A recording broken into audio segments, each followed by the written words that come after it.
तर विद्यार्थी मित्रांनो, पूर्वीच्या काळी आपल्याकडे बघितलं तर माणसाने शिकण्याची परवानगी होती, स्त्रिया काही शिकत नव्हत्या. पण जसं हळूहळू बदल होत गेला तसं तसं काय झालं की शिक्षणामध्ये प्रत्येक क्षेत्रामध्ये बदल होत गेले. ज्यावेळेस इंग्रज भारतात आले त्यांनी त्यांची भाषा ही आपल्या देशामध्ये ते घेऊन आले. पूर्वीच्या काही इंग्रजी भाषा नव्हती असं नाही होती, परंतु त्यांच्या आल्यानंतर अधिक त्याचा प्रभाव वाढला. तर या इंग्रजीच्या शिक्षणामुळे काय बदल झाले तर नवीन विचार, कल्पना, तत्वज्ञान या सर्वांचा प्रसार आपल्याकडे झाला. त्याचप्रमाणे पाश्चिमात्य देशामध्ये जे विचार आहेत, ज्या संस्कृती, जे नवीन विचार आहेत त्यांचा स्वीकार देखील याच युगामध्ये करण्यात आला. आणि या इंग्रजीच्या शिक्षणामुळे पाश्चिमात्यांचं त्याच्या संस्कृतीची ओळख आपल्याकडे झाली. त्याच्यामुळे सामाजिक, आर्थिक, धार्मिक सर्व क्षेत्रामध्ये काय झाला बदल होत गेला. तर आपल्या भारतामध्ये देखील काय काय बदल होत गेला आहे हे आपण आजच्या पाठामध्ये शिकणार आहोत. पहिलेच नाव आहे सामाजिक व धार्मिक प्रबोधन. तर याच्यामध्ये झालेले सामाजिक आणि धर्म सुधारणा याच्यातील बदल आपण बघणार आहोत.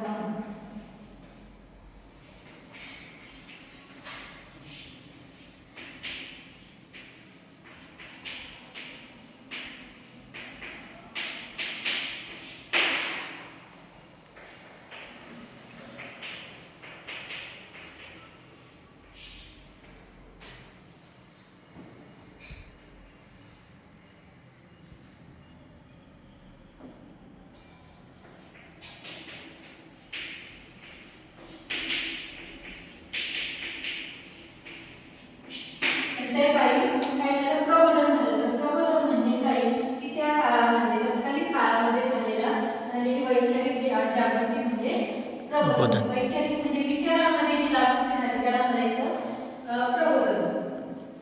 तर याच्यामध्ये सर्वात महत्त्वाचा वाटा आहे तो ब्राह्मण समाजाचा.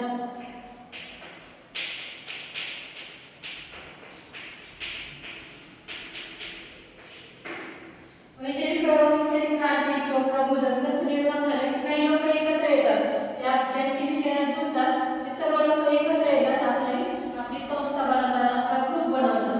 त्याचप्रमाणे ब्राह्मण समाजामध्ये काही लोक एकत्र येऊन त्यांनी काम केलं. म्हणजे ब्राह्मण समाजाची स्थापना कोणी केलेली असेल तर राजाराम मोहन राय यांनी केली. राजाराम मोहन राय यांनी ब्राह्मण समाजाची स्थापना केली. ही झाली संघटना, ब्राह्मण समाजाची झाली संघटना. तर या संघटनेची काही उद्दिष्टे तत्त्वे आहेत ते आपण पाहणार आहोत. तर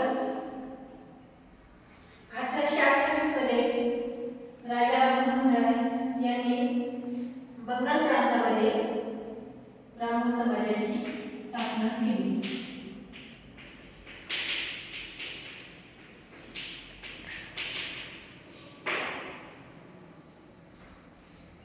तर या ब्राह्मण समाजाची स्थापना केली. त्याची तत्त्वे काय होती तर एक ईश्वरवाद, म्हणजे एकाच ईश्वराला मानणे, कर्मकांडास विरोध. जे जुन्या कल्पना होत्या की ज्या अन्यायकारक होत्या त्या सर्व कर्मकांडाला विरोध, प्रार्थनेचा मार्ग स्वीकारणे, काही गोष्टींमध्ये प्रार्थना जी महत्त्वाची असते तिचं तत्त्व स्वीकारणे, ही होती ब्राह्मण समाजाची तत्त्वे.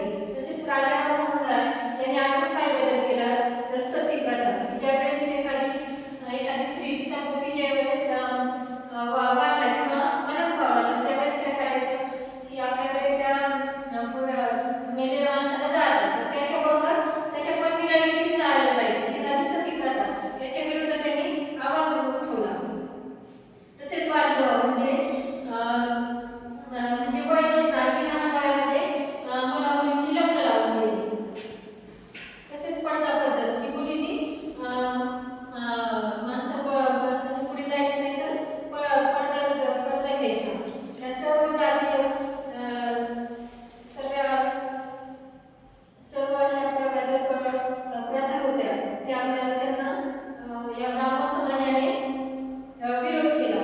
आणि कशाचं समर्थन केलं तर विधवा विवाह, स्त्रियांचे शिक्षण या सर्वांचे त्यांनी समर्थन केले. आणि आपले सर्व विचार राजाराम मोहन राय यांनी संवाद कौमुदी ह्या